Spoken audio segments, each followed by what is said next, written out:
Hello hi welcome to నానమ్మ వంటకాలు. ఇవాళ నేను ఒక మామిడికాయ పప్పు చూపిస్తాను చూడండి. తోటకూర, కందిపప్పు, మామిడికాయ ఎట్లా వండుకోవాలి. నేనైతే ఈ విధంగా వండుతా. మీరందరూ ఎట్లా వండుతారో నాకు తెలియదు కదా. చూడండి, ఇట్లా వండుకుంటే చాలా టేస్టీగా ఉంటుంది. నేనైతే ఒక కప్పు కందిపప్పు తీసుకున్న, ఒక రైస్ కప్ తోటి ఒక కప్పు కడిగి వాటర్ వేసుకొని, ఇప్పుడు శుభ్రం చేసుకున్న కట్ చేసి పెట్టుకున్న తోటకూర పప్పులో వేస్తున్నాను చూడండి. ఇప్పుడు ఇందులో కొంచెం ఆయిల్ వేయాలి. ఆయిల్ కొంచెం పసుపు వేసుకుంటే మనకు ఉడికినాక చాలా బాగా కలర్ వస్తుంది, మంచిగా ఉంటుంది.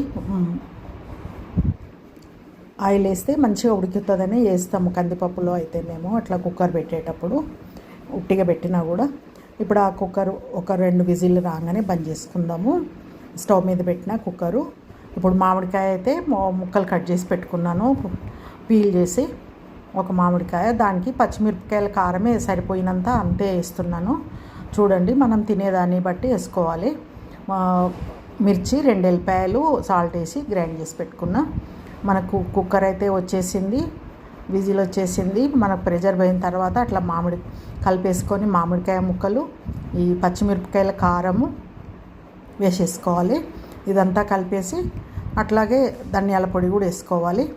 కొంచెం వాటర్ మనం చూసుకొని వేసుకోవాలి. వాటర్ పడితే కొంచెం లూజ్గా ఉంటేనే బాగుంటుంది పప్పు, గట్టిగా కావద్దు మనకు. నేనైతే కొంచెం మామూలుగా ఈ స్పూన్ ఇట్లా అంటే జారుడుగా అట్లానే వేస్తాను.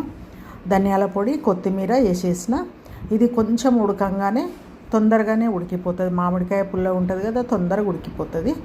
ఈ లోపల మనము తాలింపు కూడా వేసేసుకుంటే అంతే, సింపుల్ అండి. ఏం ఎక్కువ పట్టవు, చాలా హెల్దీ. తోటకూర అయితే హెల్త్కి చాలా మంచిదండి. సలవ కూడా తోటకూర ఎట్లయినా చేసుకోవచ్చు. 4-5 రకాలు చేసుకోవచ్చు తోటకూరతోటి. పెసరపప్పు వేసి ఉట్టిగా వండుకోవచ్చు, టమాటా వేసి వండుకోవచ్చు, మామిడికాయ వేసి వండుకోవచ్చు. అట్లా రకరకాలుగా చేసుకొని వండుకోవచ్చు.